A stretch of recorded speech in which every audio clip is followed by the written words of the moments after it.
Assalamualaikum warahmatullahi wabarakatuh. Halo semuanya, di video kali ini kami akan mempresentasikan hasil eksaminasi dari kelompok kami,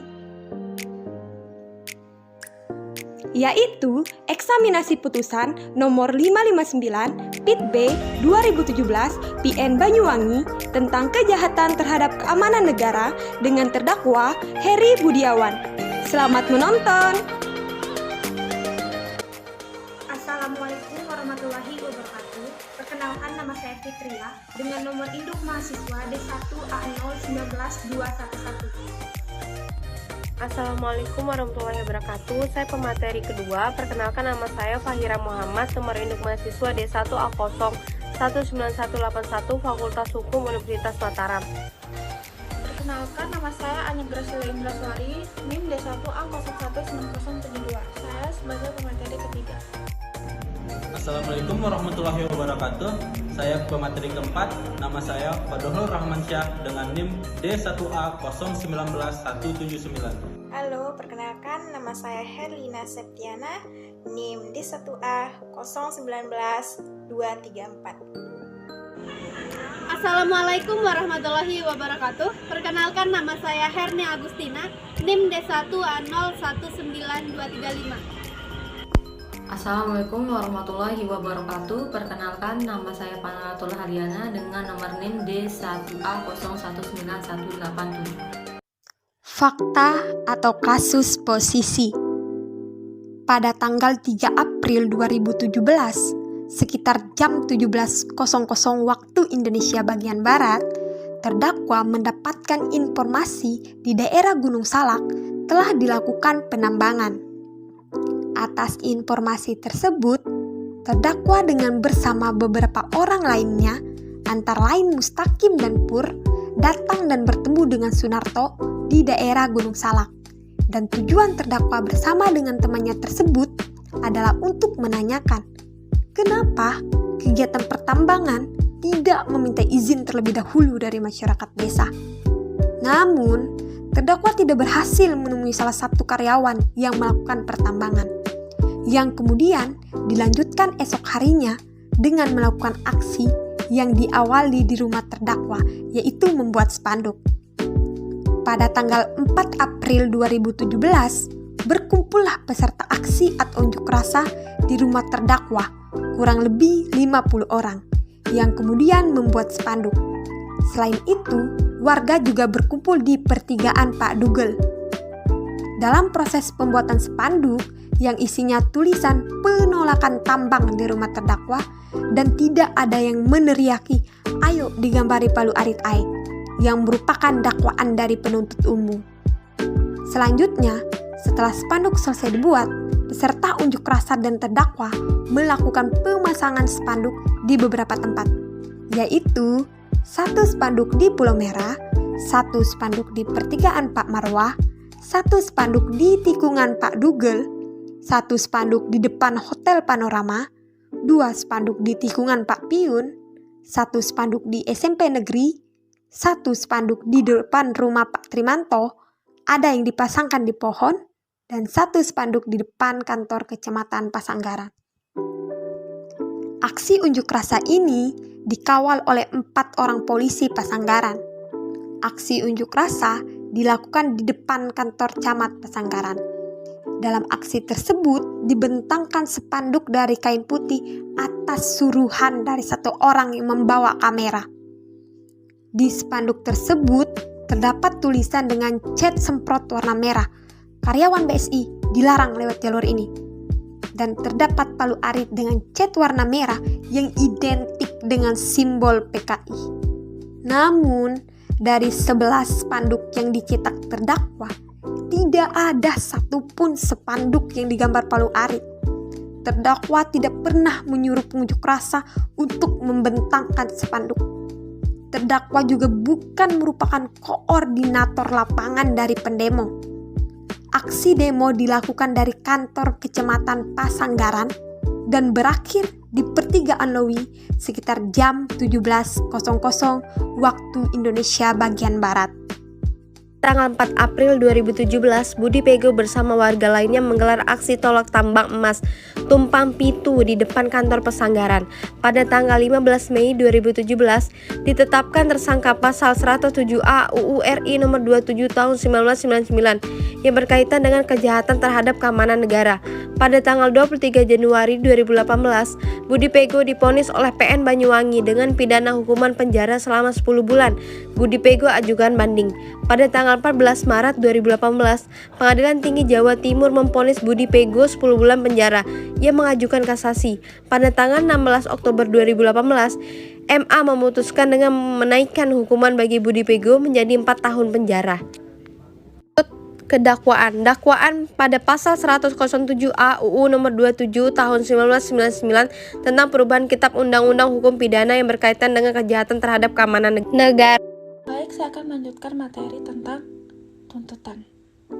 Menjatuhkan pidana terhadap terdakwa Heri Budiawan dengan pidana penjara selama 7 tahun dikurangi selama terdakwa ditahan dengan perintah tetap ditahan. Pasal 107A Undang-Undang Nomor 27 Tahun 1999 tentang perubahan Kitab Undang-Undang Hukum Pidana yang berkaitan dengan kejahatan terhadap keamanan negara. Putusan PN terbukti secara sah dan meyakinkan bersalah melakukan tindak pidana kejahatan terhadap keamanan negara. Menjatuhkan pidana kepada terdakwa oleh karena itu dengan pidana penjara selama 10 bulan.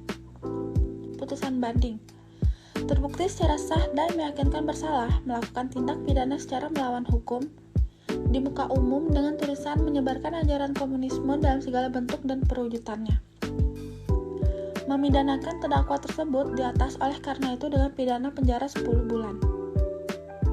Putusan kasasi menolak kasasi terdakwa, memperbaiki putusan Pengadilan Tinggi Jawa Timur 16 Maret 2018 dan PN Banyuwangi 23 Januari 2018.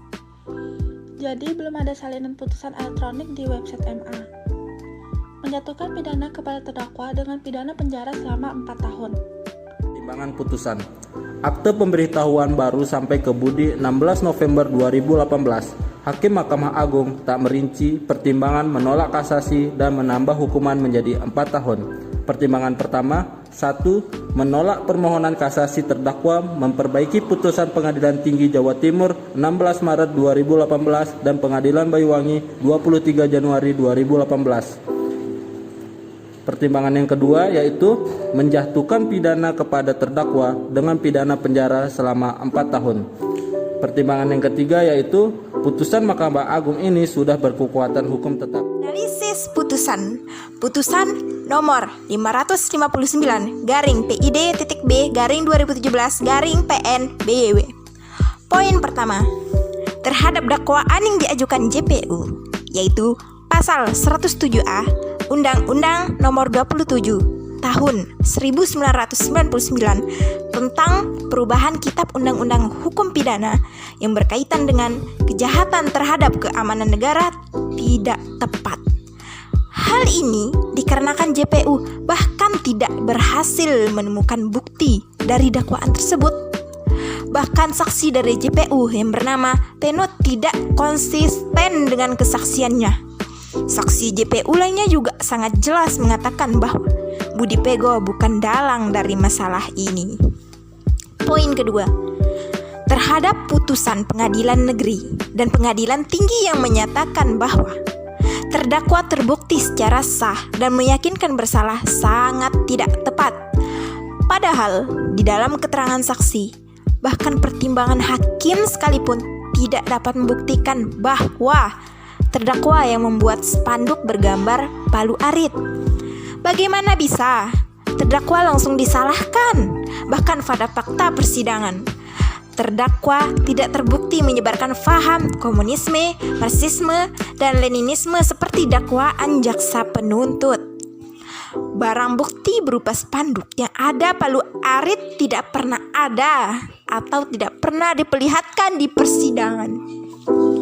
Poin ketiga, Mahkamah Agung sebagai judiciaris hanya memeriksa penerapan hukum dari suatu perkara dan tidak memeriksa fakta dari perkaranya. Namun, putusan di tingkat kasasi yang menambah hukuman terhadap terdakwa menjadi 4 tahun sangat fatal. Pengadilan Mahkamah Agung bahkan tidak dapat membedakan Dedek Faksi dengan Jodek Joris. Hal ini terlihat dari putusan dari Mahkamah Agung untuk terdakwa Budi Pego. Kemerdekaan menyampaikan pendapat adalah hak setiap warga negara untuk menyampaikan pikiran dengan lisan, tulisan, dan sebagainya secara bebas dan bertanggung jawab. Penyampaian pendapat di muka umum adalah HAM yang dijamin oleh Undang-Undang tahun 1945. Saudara Heri Budiawan dihukum hanya karena melakukan unjuk rasa untuk menolak tambang emas di Bukit Tumpang Pitu bersama dengan pengunjuk rasa lainnya. Budi Pego yang tidak bersalah tiba-tiba menjadi tersangka karena dituduh menyebarkan dan mengembangkan paham komunisme dan dianggap melakukan kejahatan terhadap negara. Bukti spanduk dengan gambar Palu Arit bahkan tidak ada di persidangan. Penambahan hukuman oleh Mahkamah Agung miris dirasakan. Pengadilan faktanya sudah terjadi di Pengadilan Negeri dan Pengadilan Tinggi Mahkamah Agung. Seharusnya hanya menilai benar atau tidaknya, bukan menambah hukuman untuk terdakwa. Seharusnya Budi Pego tidak dinyatakan bersalah atas ini. Ketidakadilan sangat terlihat untuk aktivis Budi Pego. Putusan elektronik tingkat kasasi sampai saat ini tidak ada atau belum diupload salinannya oleh Mahkamah Agung.